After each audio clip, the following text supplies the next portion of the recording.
네, 안녕하세요. 오늘은 매일의 신이라는 책, 그 책의 일부 내용을 가지고 왔습니다. 우리 아이들의 미래와 교육에 대해서요. 상당히 독특하고 때로는 좀 파격적이다 싶은 관점까지 함께 살펴보려고 합니다. 네, 저도 자료를 봤는데 이게 철학적이면서도 영적인 시각이 아주 감하게 담겨 있더라고요. 그렇죠. 그래서 이번 시간에는 이 자료가 지금 우리 아이들이 처한 상황을 어떻게 보고 있는지, 그 우려되는 점들, 그리고 새로운 영성이라고 표현하는데요. 그 틀 안에서 어떤 미래 교육의 모습을 그리고 있는지 좀 깊이 있게 들여다보는 게 목표입니다. 네, 좋습니다. 아마 당신께서도 아이들의 성장이나 배움에 대해서 기존에 생각했던 것들을 한 번쯤 다시 생각해보게 되는 그런 지점들을 발견하실 수 있을 거예요. 네, 그럴 것 같습니다. 자, 그럼 본격적으로 시작해 볼까요? 오늘도 이 흥미로운 자료 함께 탐색해 주실 전문가께서 나와 계십니다. 우선 자료는요, 요즘 아이들의 현실부터 좀 짚고 넘어가더라고요. 스크린 앞에서 너무 많은 시간을 보낸다는 거죠. 네, 맞아요. 현실 감각을 잃고 가상세계에 좀 매몰된다 이런 지적인데요. 부모님들은 바쁘시고 아이들은 뭐랄까 스스로 상상력을 키우기보다는 TV나 게임 개발자가 만들어 놓은 세계에 그냥 익숙해져 간다는 거죠. 그렇죠. 심지어는 밖에서 놀 기회가 생겨도 뭘 하고 놀아야 할지 모르는 아이들이 많다 이런 이야기도 있더라고요. 아, 그럼 좀 씁쓸하네요. 예전에는 아이들끼리 모여서 막 놀이를 만들고 그랬잖아요. 네, 많이 달라졌죠. 근데 이 자료는 이걸 단순히 스크린 타임이 길다 이런 문제로만 보지 않아요. 아, 그래요? 어떻게 보는데요? 아이들이 실제 삶의 다양한 경험으로부터 격리되고 있다. 스크린 아웃 이렇게 표현을 해요. 시간을 뺏기는 걸 넘어서는 거군요. 네. 여기서 또 흥미로운 점은 이걸 일종의 방임으로 본다는 거예요. 방임이요? 네. 아이들이 스크린에 빠져들도록 그냥 두는 것 자체가 아이들의 어떤 전인적인 성장 기회를 막는 소극적인 방임일 수 있다. 뭐 이런 시각을 제시하는 거죠. 와, 현실 진단이 상당히 날카롭네요. 그럼 이런 현실에 대한 대안으로 이 자료가 그리는 미래, 그 내일의 신이 약속한다는 아이들의 세상은 어떤 모습인가요? 들어보니까 정말 파격적이던데요. 네, 맞아요. 신에 대한 두려움, 죄책감, 뭐 실패에 대한 공포가 아예 없는 세상이라는 거예요. 두려움, 잘책감, 공포가 없다. 네. 모든 노력은 그 자체로 의미가 있고 부족함이라는 개념 자체가 없이 모든 것이 이미 충분하다. 그리고 경쟁이 아니라 서로 돕는 게 당연한 세상. 와, 심지어 패배자는 없고 길을 잃은 사람들만 있을 뿐이고 그들을 돕는 게 중요하다. 이렇게 말합니다. 그럼 그 근본적인 믿음은 뭔가요? 아이들 자신이 신과 하나이고 신적인 존재처럼 행동할 수 있다. 이런 믿음을 심어주자는 거죠. 이야, 정말 이상적인, 어쩌면 좀 급진적인 비전으로 들리기도 하네요. 그렇죠. 여기서 우리가 주목해야 할 핵심 변화는 가치 판단의 기준이 완전히 달라진다는 점이요. 기준의 변화요? 네. 외부의 어떤 심판, 그러니까 잘했다 못했다는 평가나 남과의 비교 우위가 아니라 각자의 내재적인 가치, 그리고 모든 존재가 서로 연결되어 있다는 인식이 그 기준이 된다는 거죠. 아, 내재적 가치와 연결성? 네. 실패란 없다. 모든 시도는 배움이다.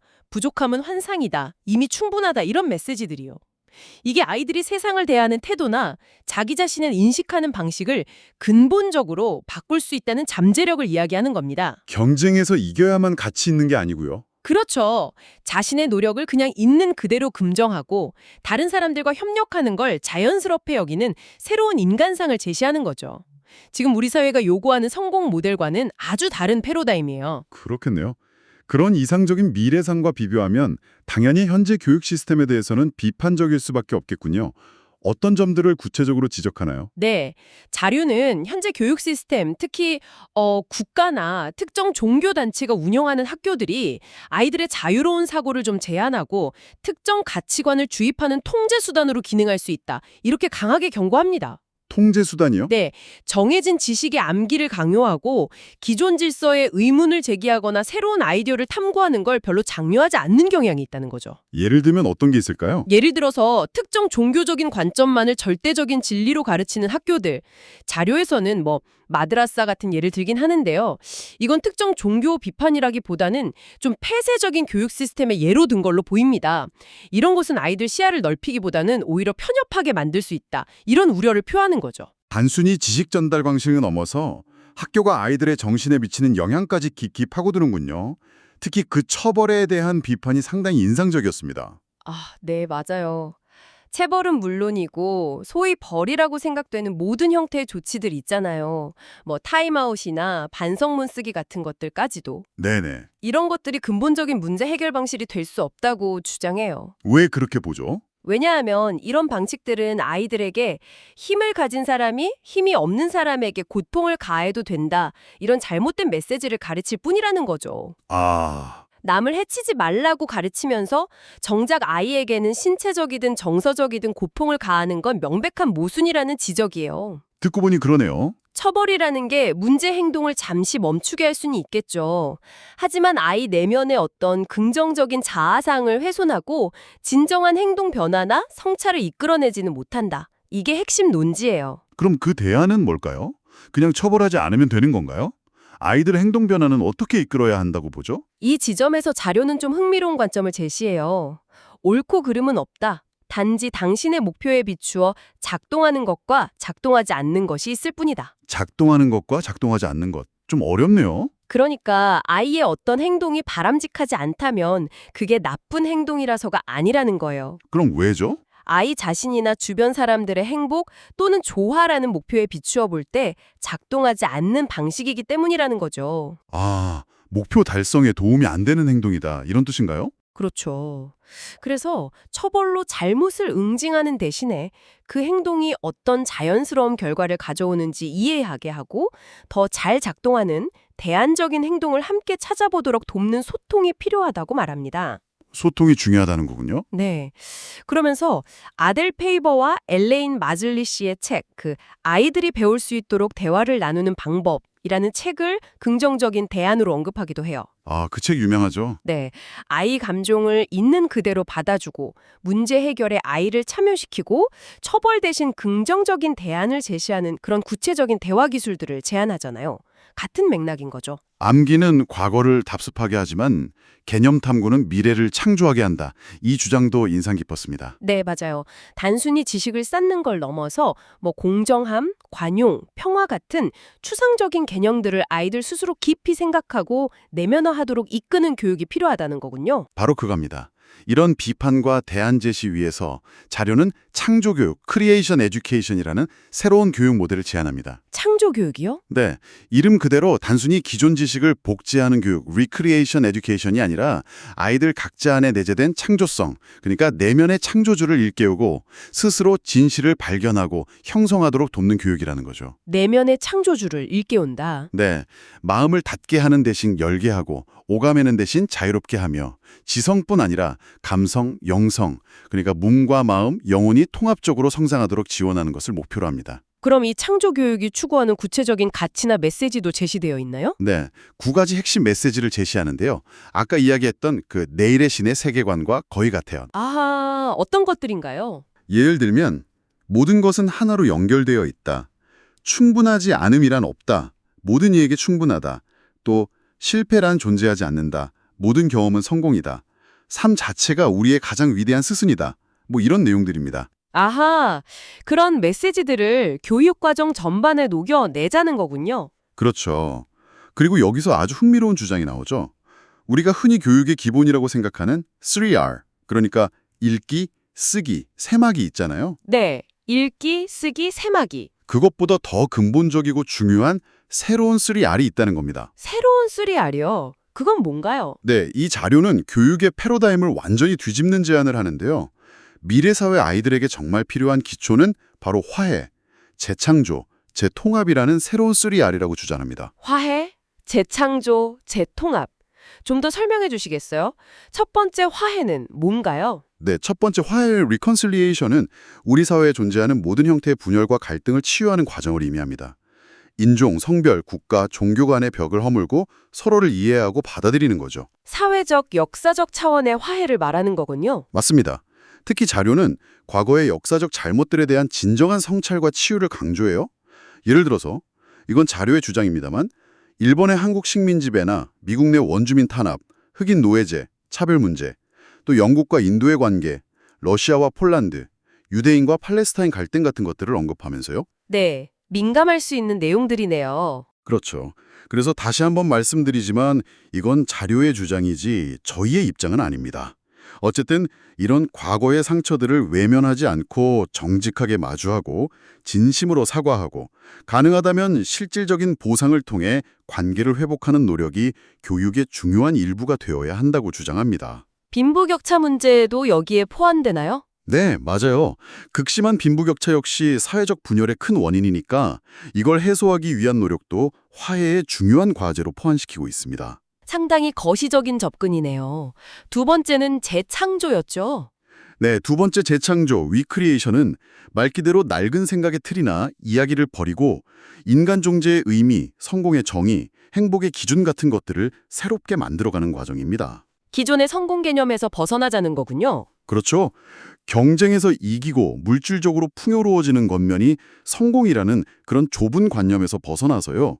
평화, 조화, 협력, 나눔 같은 가치를 중심으로 하는 새로운 삶의 방식과 사회 모델을 아이들 스스로 상상하고 창조하도록 이끌어야 한다는 겁니다. 교육이 현실 적응을 넘어 현실 창조를 가르쳐야 한다. 네, 바로 그거죠.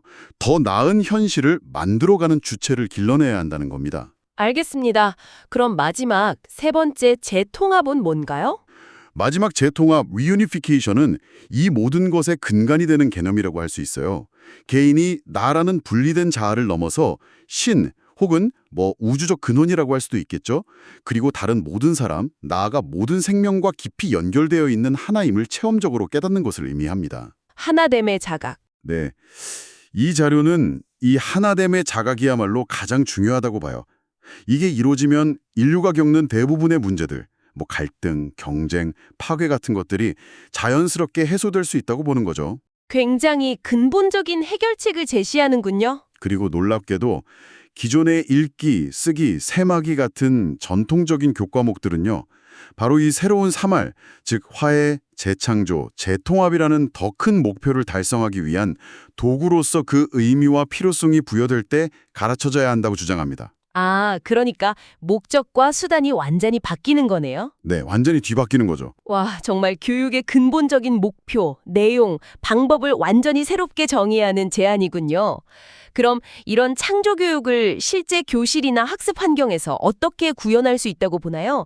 수학이나 과학 같은 과목들은 그럼 어떻게 되는 거죠? 핵심은 왜 배우는가? 여기에 대한 답을 아이들 스스로 찾게 하는 데 있다고 봐요. 왜 배우는가? 네, 즉 배우는 내용이 자신의 실제 삶과 어떤 관련이 있는지, 자신의 관심사와 어떻게 연결되는지를 느끼게 해주는 것이 가장 중요하다는 겁니다. 예를 들어 주실 수 있나요? 예를 들어 세상의 행복을 더 많이 나누려면 어떻게 해야 할까? 이런 식으로 아이들이 흥미를 느낄 만한 현실적인 주제나 프로젝트를 중심으로 학습을 구성할 수 있겠죠. 아, 프로젝트 기반 학습 같은 거네요? 그렇죠. 그리고 그 과정에서 필요한 계산 능력을 키우기 위해 수학을 배우고 아이디어를 효과적으로 전달하기 위해 글쓰기를 배우고 다양한 정보를 탐색하기 위해 읽기를 배우는 식으로요.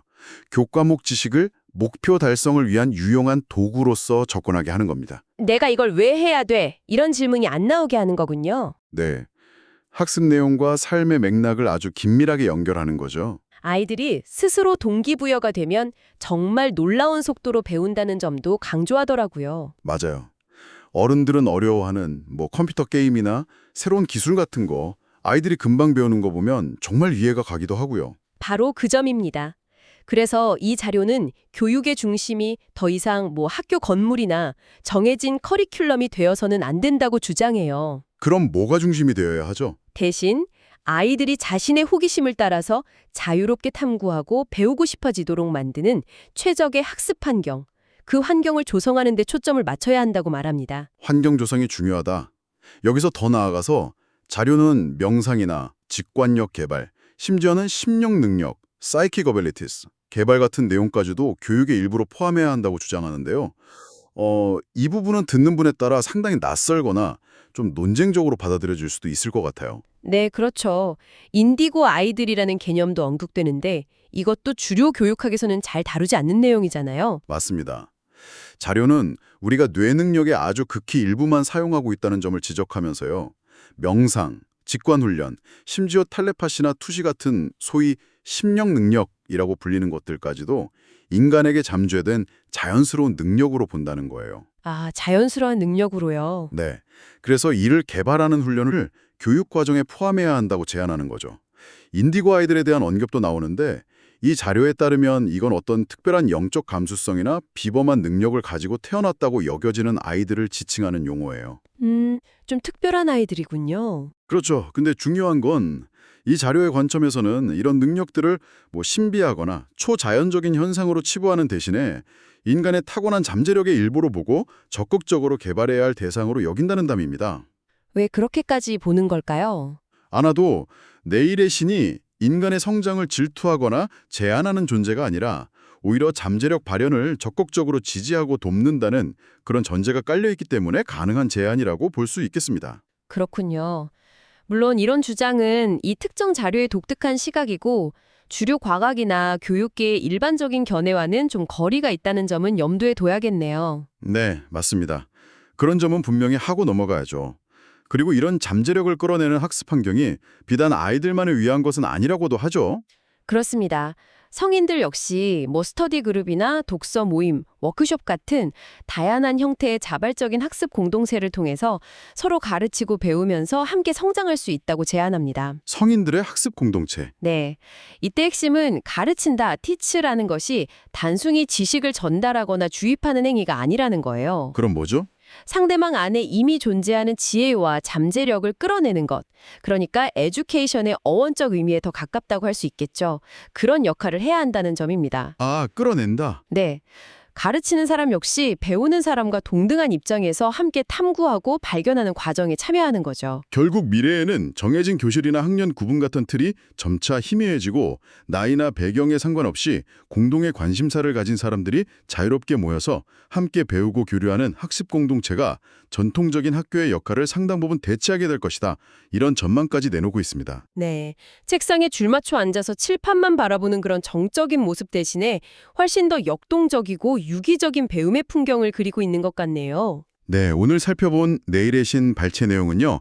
현재 아이들이 처한 현실과 교육의 문제점에서 출발해서 두려움과 경쟁, 암기 중심의 교육에서 벗어나 아이들 각자의 무한한 창조성과 잠재력을 일깨우고 궁극적으로는 사회 전체의 화해와 통합을 지향하는 창조교육이라는 아주 대담하고 새로운 비전을 제시했습니다. 네, 정말 광범위한 내용이었어요. 스크린타임 문제에서 시작해서 심령 능력 개발, 미래의 학습 공동체에 이르기까지 정말 광범위하고 때로는 좀 급진적이기까지 한 아이디어들을 접했는데요. 자, 이 깊이 있는 탐구가 당신에게는 어떤 생각의 씨앗을 남겼나요? 어쩌면 오랫동안 당연하게 여겨왔던 배움과 성장에 대한 관점을 좀 새롭게 환기하는 계기가 되었을지도 모르겠습니다. 네, 그리고 이 자료는 이런 배움의 혁신이 꼭 거창한 시스템 변화를 통해서만 가능한 것이 아니라 우리 각자가 일상 속에서 시작할 수 있다고 말하는 점이 또 인상 깊었습니다. 아, 그렇군요. 어떻게 시작할 수 있을까요? 당신의 주변 관계 속에서요. 자녀이든 동료이든 친구이든 상대방의 지식이나 능력을 평가하고 판단하기보다는 그 사람 안에 숨겨진 호기심과 잠재력, 그만의 독특한 관점을 끌어내려는 작은 시도를 해보는 것은 어떨까? 이런 생각을 해볼 수 있겠죠. 끌어내려는 시도? 네, 단순히 무엇을 아는가를 넘어서 우리는 진정 누구인가, 그리고 우리는 함께 무엇을 창조해 나갈 수 있는가를 탐구하는 과정으로 배움의 의미를 좀 확장해 볼 때 당신 자신의 삶과 성장에도 예상치 못한 새로운 문이 열릴 수 있지 않을까 한 번쯤 생각해 보시는 것도 좋겠습니다.